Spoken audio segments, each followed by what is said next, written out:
Welcome to Legit Prep, your gateway to success. तो last video में आपका काफ़ी अच्छा रिस्पांस आया, तो इसके लिए शुक्रिया। अच्छा लगा जान के कि आप लोग को पसंद आया वो वीडियो, तो इसलिए हमने सोचा कि जो प्रिंसिपल फैक्ट की वीडियो है जल्दी लाते हैं, ज़्यादा देरी नहीं करते हैं उसमें।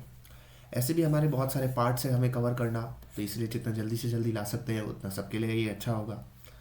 तो आज हम वही PYQ की सीरीज़ जो हमने स्टार्ट की थी पिछले पार्ट 1 से, वो हम कंटिन्यू करने वाले हैं। आज इसका पार्ट 2 है। अगर आपने पार्ट 1 का वीडियो नहीं देखा है तो आप देख सकते हैं, डिस्क्रिप्शन में आपको उसका लिंक मिल जाएगा। ठीक है, तो आप डिस्क्रिप्शन में उसमें लिंक देख सकते हैं। अगर आपको कोई भी गाइडेंस चाहिए हो तो आप वहाँ पे डिस्क्रिप्शन में जो भी नंबर दिया हुआ है, या तो आप उस पर कॉन्टैक्ट कर सकते हैं या तो आप इस पर कॉन्टैक्ट कर सकते हैं। तो चलिए विदाउट टाइम वेस्टिंग स्टार्ट करते हैं। पहला है प्रिंसिपल। प्रिंसिपल यहाँ पे है fair criticism is permissible but defamation is not, यानी कि ये टॉट ऑफ डेफेमेशन से रिलेटेड हमारा यहाँ पे प्रिंसिपल दिया हुआ है ना।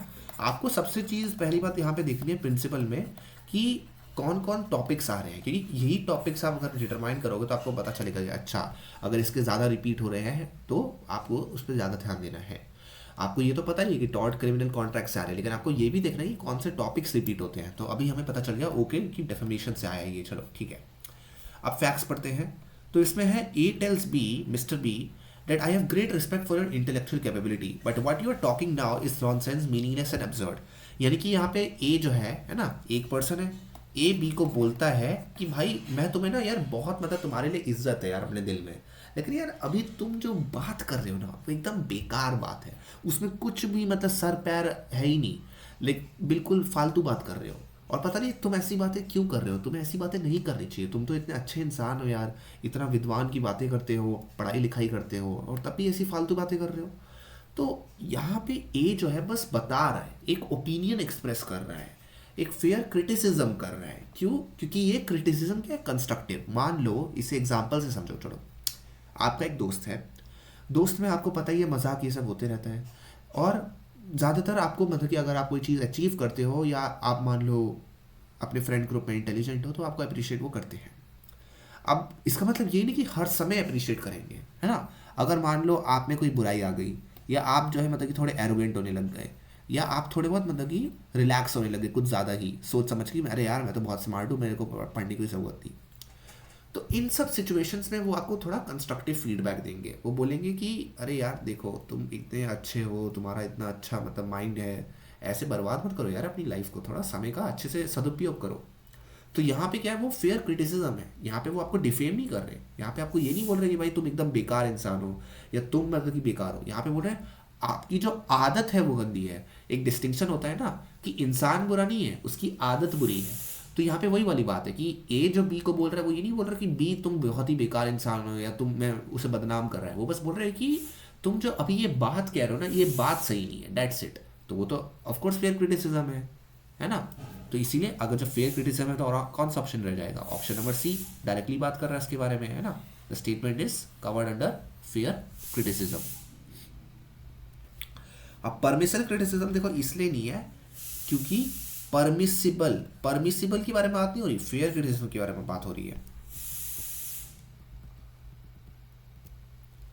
अब आता है no legal remedy exist for an injury cause by an act for which one has consented. यानी कि ये किसका है, अगेन टॉर्ट का कॉन्सेप्ट है ना। टॉर्ट का कौन सा कॉन्सेप्ट है लेकिन, again volenti non fit injuria, यानी कि it is one of the 8 general defences. आपके पास 8 जनरल डिफेंसेस होते हैं टॉर्ट में, ठीक है। तो उन्हीं में से एक प्राइमरी और मोस्ट इंपॉर्टेंट डिफेंसेस ये वॉलेंटी नॉट फिट इंजूरिया होता है, नेसेसिटी होता है, एक्ट ऑफ गॉड होता है, स्टेचुरी अथॉरिटी होता है, और प्राइवेट डिफेंस होता है, या प्लेंटिफ द रॉन्ग डूअर होता है। तो ये सारे के सारे आपके मतलब क्या होते हैं, डिफेंसेस होते हैं, और या इनएविटेबल एक्सीडेंट। तो ये सारे के सारे जो डिफेंसेस होते हैं अगर आप प्रूफ कर देता हो, या डिफेंडेंट जो है प्रूफ कर देता है, यानी कि जिसके अगेंस्ट केस फाइल हुआ है, अगर वो प्रूफ कर देता है कि भाई ये डिफेंस अप्लाई हो रहा है, तो वो उसे सफ़र नहीं करना पड़ता, उसे वो कंपनसेशन उतना नहीं पे करना पड़ता। तो यहाँ पे फैक्ट्स है कि विजय एक क्रिकेट एंथुसियस्ट है, ठीक है। विजय जो है मतलब कि उसे क्रिकेट खेलना बहुत ही पसंद है, तो इसलिए वो सोचता है कि चलो यार क्रिकेट का शौकीन है, कौन नहीं है शौकीन हमारे देश में अब क्रिकेट का। तो क्रिकेट बहुत लोकप्रिय है ना। तो विजय जो है यहाँ पे एक टिकट खरीदता है, और वो सोचता है चलो यार वनडे इंटरनेशनल क्रिकेट मैच है इंडिया ऑस्ट्रेलिया के बीच में, देखते हैं। इंडिया ऑस्ट्रेलिया के मैच भी मतलब कि टाइट ही होते हैं, इंग्लैंड के जैसे पाकिस्तान के होते हैं, तो वैसे इंडियन ऑस्ट्रेलिया का मैच भी मतलब कि लोगों को मज़ा आता है देखने में, तो इसलिए चला जाता है वो देखने के लिए। अब विजय वहाँ पे बैठता है। अब ये ऑर्गेनाइज कौन करा रहा है? Board of control for cricket, BCCI कराता है ना सारे ऑर्गेनाइजेशन। तो यहाँ पे वो बैठा हुआ है, अपना सीट पे बैठा हुआ है और मैच चल रहा है। अब वो एकदम अब्जॉर्ब है क्योंकि सचिन खेल रहा है ना, सचिन खेल रहा है, सचिन को देखने में मतलब कि एकदम अब्जॉर्ब है वो।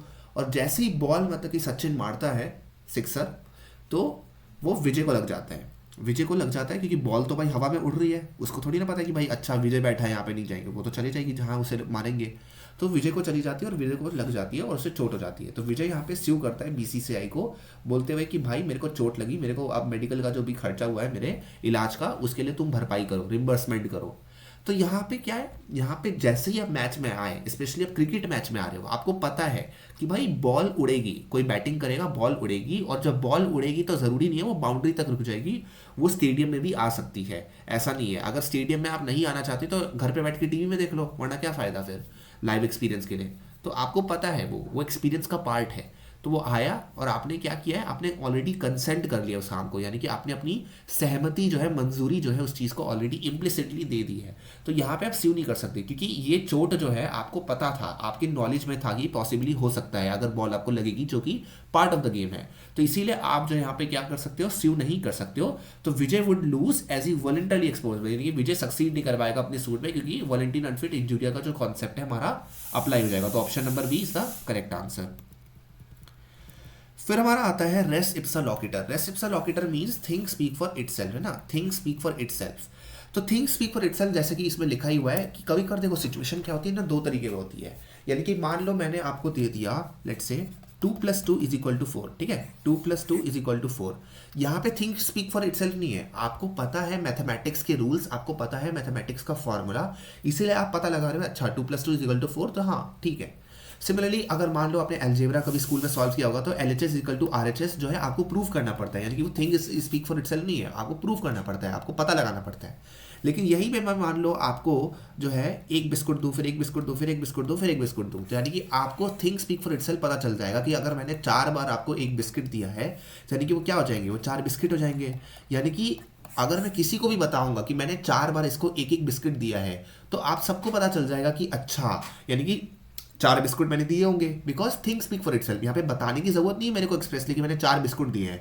अगर मैंने सिर्फ ये बता दिया कि मैंने 4 बिस्कुट हर ठीक है, एक एक बिस्कुट हर बार दिया है, 4 बार दिया है ऐसा, तो अपने आप पता चल जाएगा 4 बिस्कुट दिए हैं। तो सिमिलरली वही वाली बात है कि कभी कभार सिचुएशन ऐसी होती है कि देखते ही पता चल जाता है कि भाई अरे यार यही हुआ होगा। यहाँ पे कोई एज्यूम करने की जरूरत नहीं है, ये रीजनेबल कंक्लूजन होता है। लाइक फॉर एग्जांपल मान लो आपके घर में कोई आया और आपके रूम को देखा और एकदम तहस नहस है, यानी कि सीधी सी बात है, पता चल जाएगा आपने अपने रूम को ठीक नहीं किया, यहाँ पे बताने की जरूरत थोड़ी ना है, राइट। तो यहाँ पे मिस नीना जो है, miss Neena got herself operated for removal of her uterus in the defendant's hospital. तो एक नीना है और वो उसका जो यूटेरस में ऑपरेशन हो रहा होता है, तो वो जाती हैं हॉस्पिटल में, अस्पताल में जाती हैं और अपना ऑपरेशन करवाती हैं। अब जब वो ऑपरेशन करवाती हैं तो सीधी सी बात है, ऑपरेशन करवाएगी किस लिए करवाएगी, जिससे कि उसे रिलीफ मिले, प्रॉपर सब कुछ हो, प्रोसीजर हो, है ना। कोई ऑपरेशन कराने वक्त ये तो नहीं सोचता ना भाई कि एकदम फालतू में कुछ भी कर दे भाई, मतलब कि मेरे को एनेस्थेसिया भी ना दे, मेरे ध्यान ना रखे, एकदम प्रॉपर मेरे को कोई खतरा ना हो, तो इसीलिए हो जाती है। और उसको डायग्नोस किया जाता है कि भाई उसके ओवरी में क्या है, एक सिस्ट है, ओवरी में क्या है, एक सिस्ट है।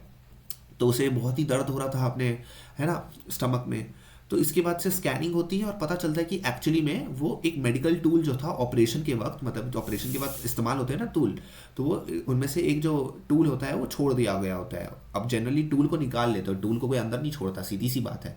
तो यहाँ पे बताने की ज़रूरत नहीं है कि नेग्लिजेंस हुआ है या नहीं, यहाँ पे थिंग स्पीक फॉर इटसेल्फ कि भाई अगर डॉक्टर कोई प्रोसीजर कर रहा है तो वो अपना प्रोसीजर करेगा, ऐसा नहीं कि अपना सामान या जो भी मतलब की चीज़ें हैं वो उसको अंदर छोड़ देगा बॉडी के, है ना, तब तो वो फॉरेन सब्सटेंस हार्म करेगा, ऑब्वियस सी बात है, जिसकी वजह से यहाँ पे हुआ हार्म। तो यहाँ पे सेम को रिमूव करना पड़ा फिर दूसरे ऑपरेशन से। तो यहाँ पे थिंग स्पीक फॉर इटसेल्फ यानी कि अपने आप पता चल रहा है कि एक नेग्लिजेंस है। तो अगर यहाँ पे ऑलरेडी पता चल रहा है नेग्लिजेंस है, तो कौन सा ऑप्शन होगा, तो सीधी सी बात है, surgeon can not be held responsible because it's human error, obviously not. ये तो ऐसा, ये तो कोई बात ही नहीं हुई, ये तो लॉजिक भी नहीं हुआ। फिर surgeon will be responsible and miss Neena need not prove it because thing speak for itself, है ना।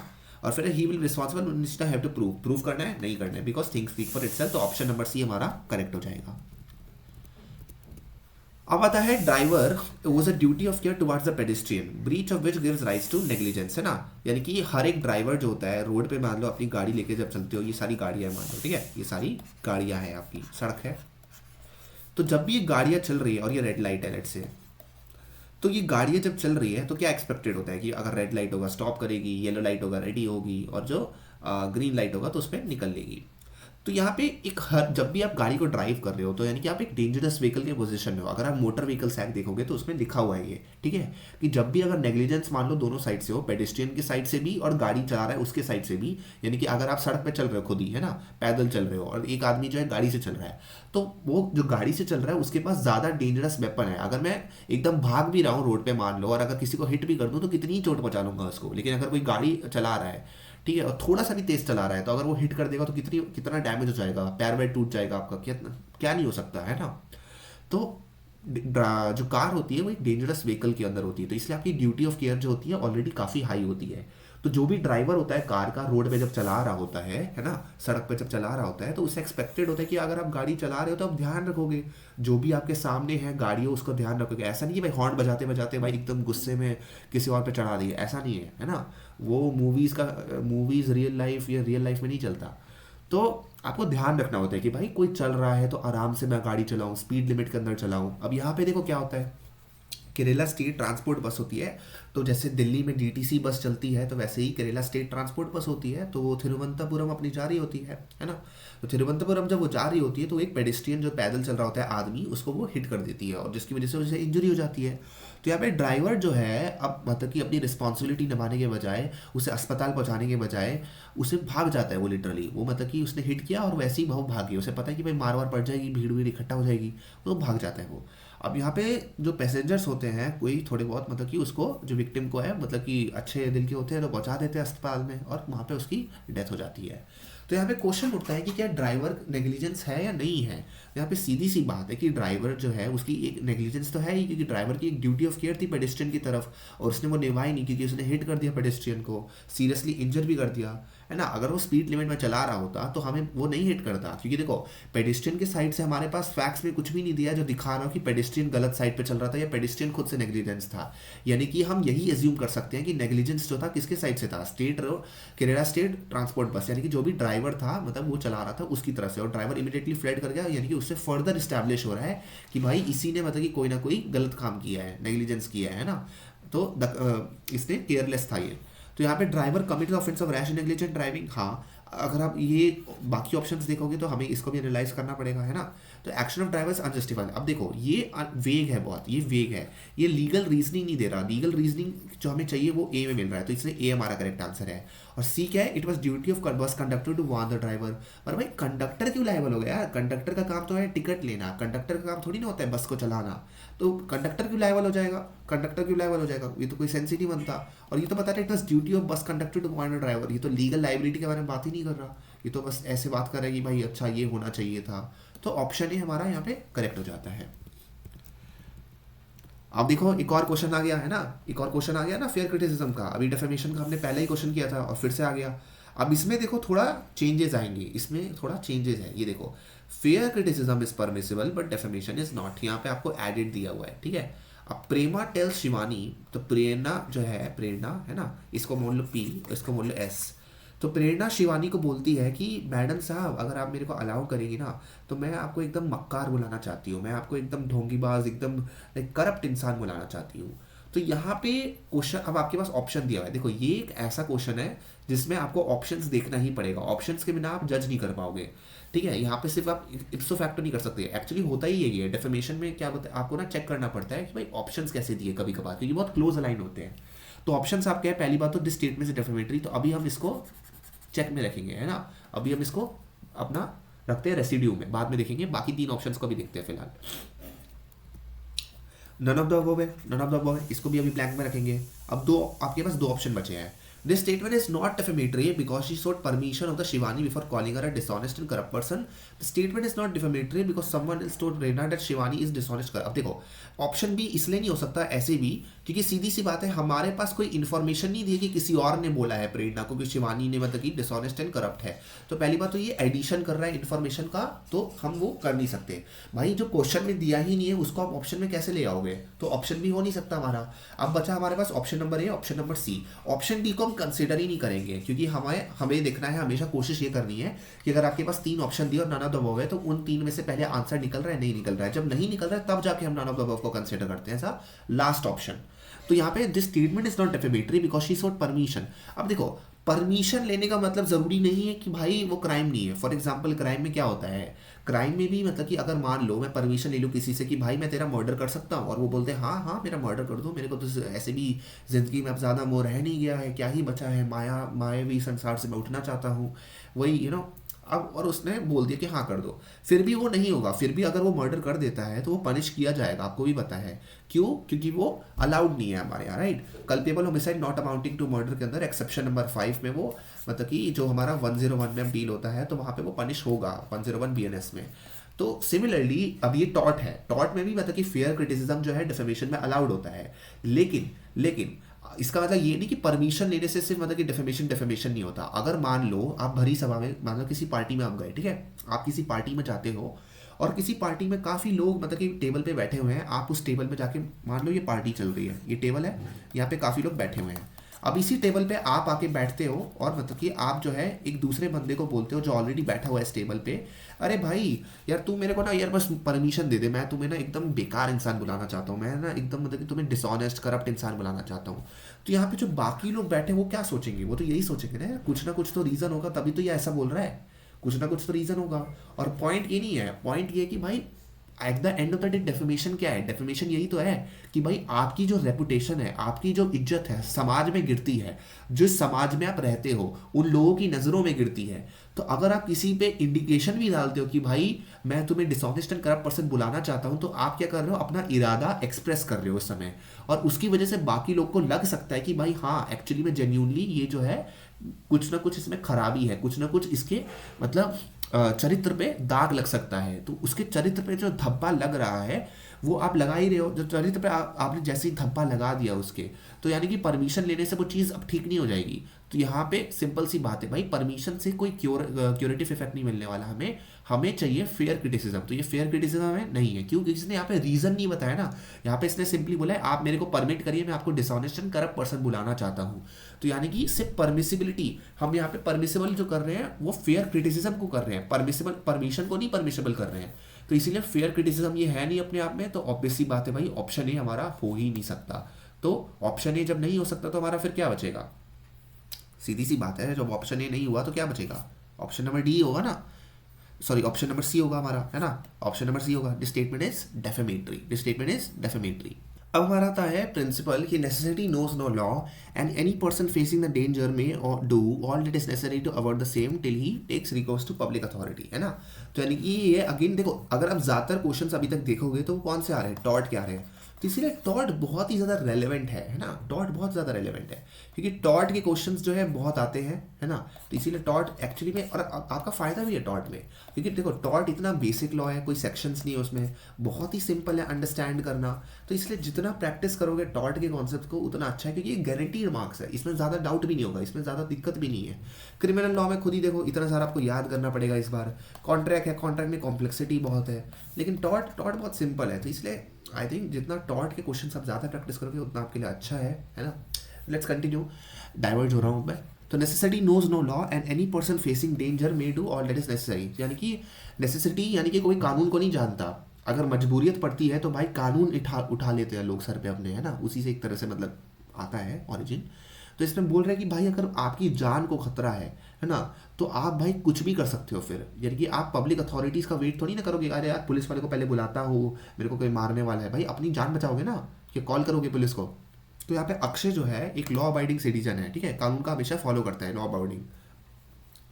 वो सोचता है कि भाई यार इस देश में बहुत ही ज़्यादा करप्शन हो रहा है, भ्रष्टाचार हो रहा है, और ये जो भारतीय समाज को जो है मतलब कि इसकी गरिमा को वो गिरा रहा है। तो इसलिए वो एक दिन जो है सोचता है कि भाई चलो अब मैं छोड़ूंगा नहीं लोगों को, जो भी भ्रष्टाचारी ऑफिसर है उन सबका एक एक करके मतलब कि खात्मा करूंगा मैं। तो वो जाता है एक भ्रष्ट ऑफिसर के पास और उनसे मतलब कि उनको कन्फ्रंट करता है ना, उनका आमना सामना करता है। और भाई उसको मतलब कि लेसन सिखाने के लिए, उनको एक लेसन सिखाने के लिए पंच कर देता है फेस में, ठीक है, मुक्का मार देता है, मारपीट करने लगता है। तो यहाँ पे अक्षय जो है क्या वो नेसेसिटी को फॉलो कर रहा है? तो यहाँ पे देखो भाई, can plead defence of necessity has been bribed, bribe तो हो नहीं रहा था वो। उसके बाद can not plead defence of necessity, there is no necessity to act in the manner, इसको अभी रिजर्व रखेंगे। Can plead defence of necessity as aware and vigilant citizen form the basis, again ये जो है जनरल है, legal के बारे में बात नहीं कर रहा। फिर can plead defence of necessity, there was not time, there was time, of course there was time. अगर आपको मान लो पता चलता है करप्शन, तो आप सीधा का सीधा रिपोर्ट कर सकते हो, आपके पास बहुत टाइम है, यहाँ पे कोई डेंजर नहीं था। तो यहाँ पे कैन नॉट तो पहली बात होना ही चाहिए। तो यहाँ पे तीनों के तीनों अगर आप ऑप्शंस देखोगे तो कैन है, तो यानी कि सीधा एलिमिनेशन बहुत ईजी है। यहाँ पे ऑप्शन नंबर भी आपका करेक्ट हो गया। फिर आता है whoever attempts to commit an offense punishable by the Indian Penal Code। अब इंडियन पीनल कोड को चेंज कर दिया गया है, बीएनएस कर दिया गया है ना। And in such attempt does any act towards the commission of offense shall be punishable। Stealing is an offense punishable by again BNS। तो यहाँ और हाँ, अगर आपको बीएनएस का पता होगा तो स्नैचिंग भी अब तल गया है। पहले स्नैचिंग जो है सिर्फ स्टेट लॉस में रिकॉग्नाइज था, स्नैचिंग भी एक नया एडेड ऑफेंस हो गया है, तो इसको भी आप ध्यान रख सकते हैं। एनीवे तो यहाँ पे ए जो है एक अटेम्प्ट करता है, ठीक है। यहाँ पे बोल रहे हैं प्रिंसिपल क्या है, प्रिंसिपल बोल रहा है कि अगर आप मान लो कोई भी जुर्म को करने के लिए है ना, अंजाम देने के लिए कोशिश करते हो या कोई भी काम करते हो उसकी तरफ, तो आप क्या कर रहे हो, अटेम्प्ट कर रहे हो। तो यहाँ पे स्टीलिंग जो है वो भी एक ऑफेंस है, उसके बारे में आपको बता रहा है सिंपली। हमने अटेम्प्ट वाला क्वेश्चन प्रीवियस वाले क्लासेस में भी किया था, है ना, अगर आपने लेक्चर देखा होगा। तो यहाँ पे ए जो है makes an attempt to steal some jewels by the breaking open a box. तो यानी कि एक बॉक्स है, उसमें जो थोड़ी बहुत ज्वेलरीज रखे हुए, हीरे जवाहरात रखे हुए हैं, तो उसको वो तोड़ने की कोशिश करता है जिससे कि वो हीरे जवाहरात निकाले और उसको बेच दे और पैसा कमा ले। और यहाँ पे जैसे ही वो बॉक्स को मतलब खोल लेता है, पता चलता है अबे यार इसमें तो हीरा जवाहरात है ही नहीं, उसे बस फॉल्सली लगा था, है ना। यानी कि मतलब वही बात हो गई भाई, आप कमरे को चोरी करने गए, पता चला कमरे में कुछ है ही नहीं, तो वही बात हो गई यहाँ पे। लेकिन यहाँ पे उसने अटेम्प्ट किया है, बिल्कुल किया है। अरे भाई अगर यहाँ पे कुछ सामान होता तो वो चोरी तो कर ही लेता ना। And at the end of the day उसका इंटेंशन क्या था, इंटेंशन तो यही था ना चोरी करने का, और उसकी तरफ उसने कोई काम किया है, बिल्कुल काम किया, उसने तोड़ा है बॉक्स को। तो सीधी सी बात है भाई, जब उसने अटेम्प्ट कर दिया है तो यानी कि हमें क्या चाहिए, A has attempted to commit the offence of stealing, attempt हो गया फुलफिल, बस। बाकी सब देखना ही नहीं है हमें, देखना है प्रिंसिपल का यहाँ पे कहाँ मैच हो रहा है, तो सी में मैच हो रहा है तो सी हो गया, दैट्स इट। बाकी सब इतना नहीं सोचना हमें। अब आता है एक contract obtain by misrepresentation is voidable at the option of buyer. अब देखो हमने प्रीवियस क्लासेस में वॉइडेबल वॉइड का डिस्कस किया था। वॉइडेबल अगेन मैं फिर से बता देता हूँ क्योंकि देखो इसमें डिस्कस हो रहा है। वॉइडेबल का मतलब होता है कि एक एग्रीव पार्टी यानी कि जो भी पीड़ित पार्टी है ना, जिसके साथ भी गलत हुआ है, एग्रीव पार्टी उसको हम कहते हैं, उसके पास ऑप्शन होता है कि वो कॉन्ट्रैक्ट को वैलिड भी डिक्लेयर कर सकता है, यानी कि वैलिड रहने दे सकता है, या उसे वॉइड डिक्लेयर करवा सकता है कोर्ट से। मान लो कोई आदमी है ए और कोई आदमी है बी। बी ने जो है ए के साथ मतलब कि क्या किया, ए को मतलब कि गन पॉइंट पे रखा और बोला भाई इस डॉक्यूमेंट को साइन कर।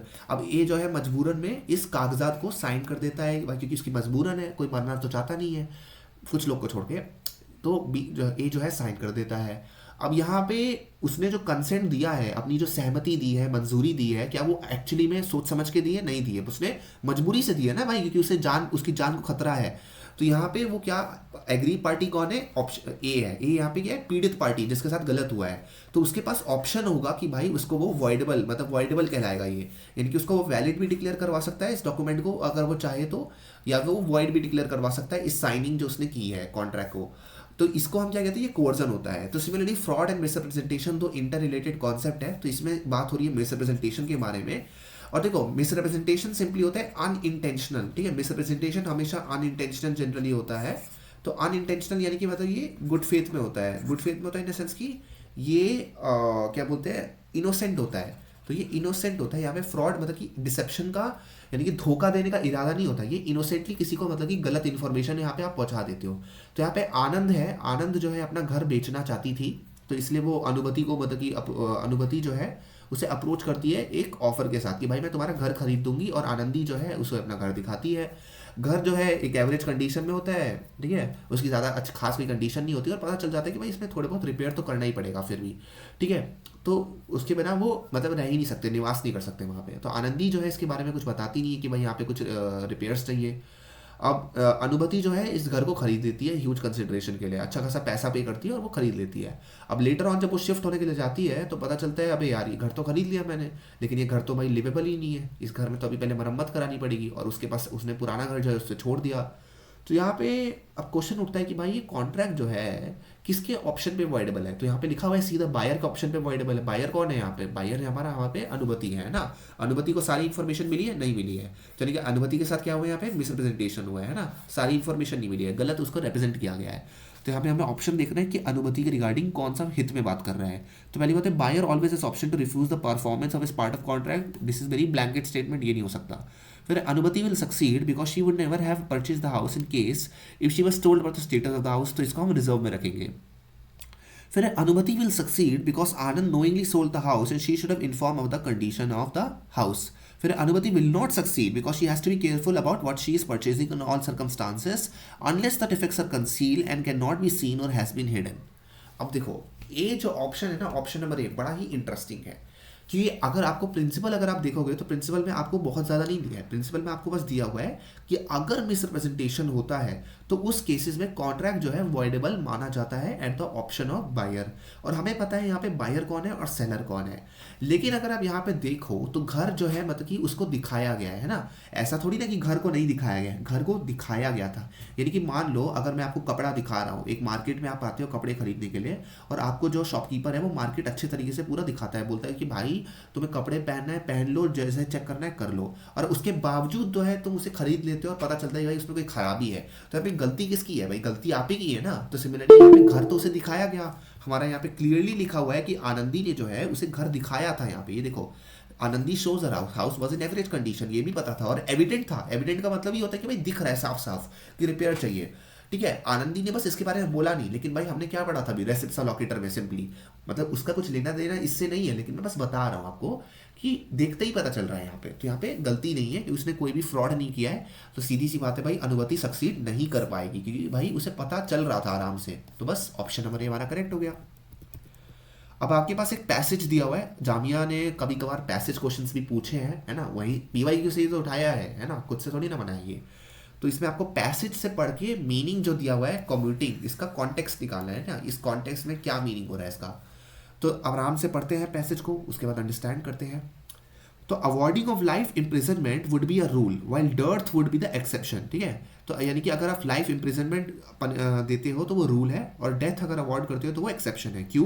क्योंकि रेयरेस्ट ऑफ रेयर जो केस है बच्चन सिंह का वर्सेस स्टेट ऑफ पंजाब, तो उसमें कंसिस्टेंट मतलब कि एक रूल मिल गया था भाई कि अगर बहुत ही ज़्यादा एक्सेप्शनल सर्कमस्टांसेस है ना तभी ये अवॉर्ड होना चाहिए, कि वही तुम डेथ दे रहे हो, किसी की लाइफ ले रहे हो लिटरली।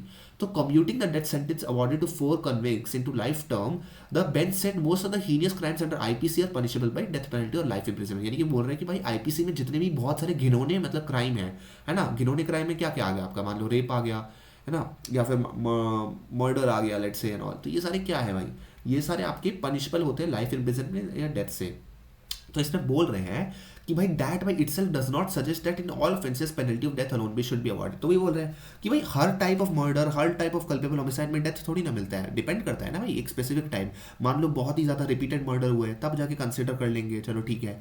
लेकिन भाई ऐसा थोड़ी ना कि पहली बार में ही मतलब कि डेथ दे देते हैं, पहली बार में ही सोच लेते हैं अच्छा डेथ ही देना है। तो इसमें बोल रहा है कि लॉ का जो काम है भाई वो देखना पड़ेगा कि भाई सरकमस्टांसेस जो है ऐसे हैं, बहुत स्पेशल है, बहुत यूनिक है, जिसकी वजह से अगर हम डेथ पेनल्टी नहीं देते तो उल्टा ग्रेटर इनजस्टिस हो जाएगा, ग्रेटर इनकन्वीनियंस हो जाएगा सोसाइटी को इटसेल्फ एंड ऑल, और हमारे पूरे लॉ एंड जस्टिस पे क्वेश्चन उठ जाएगा।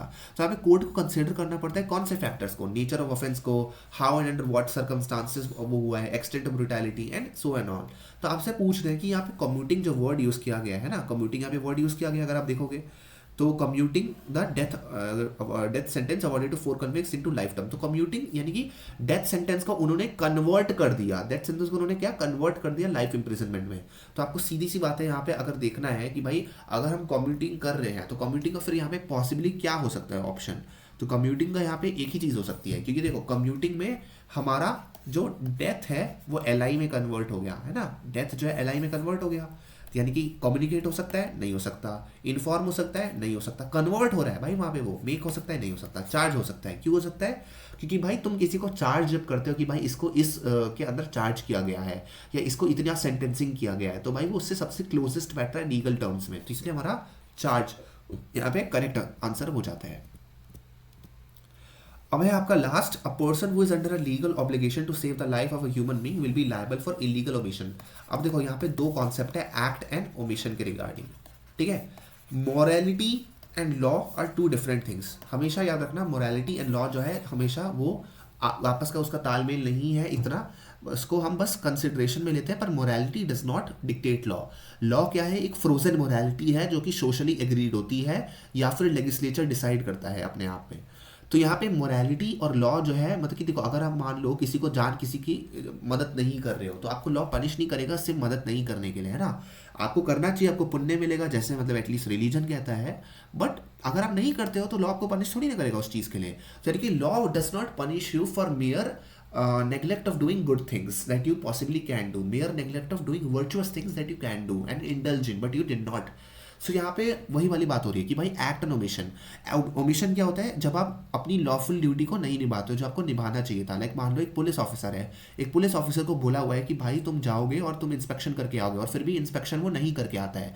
तो यहाँ पे क्या है? यहाँ पे उसने कोई गलत काम मतलब कि पॉजिटिव सेंस में नहीं किया है, लेकिन उसने काम ही नहीं किया जो उसे करना चाहिए था। यहाँ पे नेग्लेक्ट ऑफ ड्यूटी है ना, तो नेग्लेक्ट ऑफ ड्यूटी भी तो at the end of the day punishable होगा ना, वरना तो भाई लोग लेजी बनते रहेंगे, कुछ काम करेंगे नहीं और फिर भी पनिश नहीं कर पाओगे। तो इसीलिए इलीगल ओमिशन जो है उसको भी पनिशेबल होता है। तो पर्सन को लायबल किसके अंदर किया जाता है? इलीगल ओमिशन के लिए, ठीक है। तो जो भी पर्सन लीगल ऑब्लिगेशन के अंदर होता है कि किसी की जान बचानी है इंसान की, तो उसकी एक रिस्पॉन्सिबिलिटी होती है कि भाई अगर इलीगल ओमिशन वो कर रहा है, यानी कि वो काम नहीं कर रहा जो उसे करना चाहिए, तो वो उसके लिए पनिश हो सकता है। तो यहाँ पे man who knew swimming was watching a child drowning he said to himself if not my child why do I bother. यानी कि बस एक इंसान है, मान लो आप ही हो, आप एक बच्चे को देख रहे हो और वो बच्चा डूब रहा है और आपने उसे बचाया नहीं, जबकि आपके पास पावर है बचाने के लिए। बट क्वेश्चन यहाँ पे उठता है कि भाई आपकी कोई क्या लीगल रिस्पॉन्सिबिलिटी है उस बच्चे की तरफ? नहीं है। तो जब लीगल रिस्पॉन्सिबिलिटी नहीं है तो यानी कि आप रिस्पॉन्सिबल नहीं होगे, सीधी सी बात है। तो हमें दो ऑप्शंस मिल रहे हैं यहाँ पे जहाँ पे नहीं है। A man will not be liable as he was not duty bound to save the child, a man will not be responsible as other could have helped the child. तो सीधी सी बात है, others could have helped the child का कुछ लेना देना है ही नहीं भाई। ये तो रीजनिंग नहीं है ना, ये तो बस बता रहे कि हाँ ऐसा भी हो सकता था। तो सही ऑप्शन क्या होगा आपका? ऑप्शन नंबर बी हो जाएगा, man will not be liable as he was not duty bound to save the child. उसकी कोई ड्यूटी नहीं थी, लीगल ड्यूटी नहीं थी, यानी कि इलीगल ओमिशन नहीं था। तो दैट्स इट फॉर टुडे। आशा करता हूँ कि आपको यहाँ पे सब कुछ समझ आया होगा। अगर आपको नहीं समझ आया होगा तो आप हमें मतलब कि कमेंट्स में डाउट सेक्शन में लिख सकते हो अपने डाउट्स जो है। अगर आपको कोई और चीज़ें चाहिए जो भी आपको लगता है कि हमें यूट्यूब पे लाना चाहिए, तो आप हमें सजेस्ट कर सकते हो ना। And for further details you can contact us from the link in the description. Thank you very much.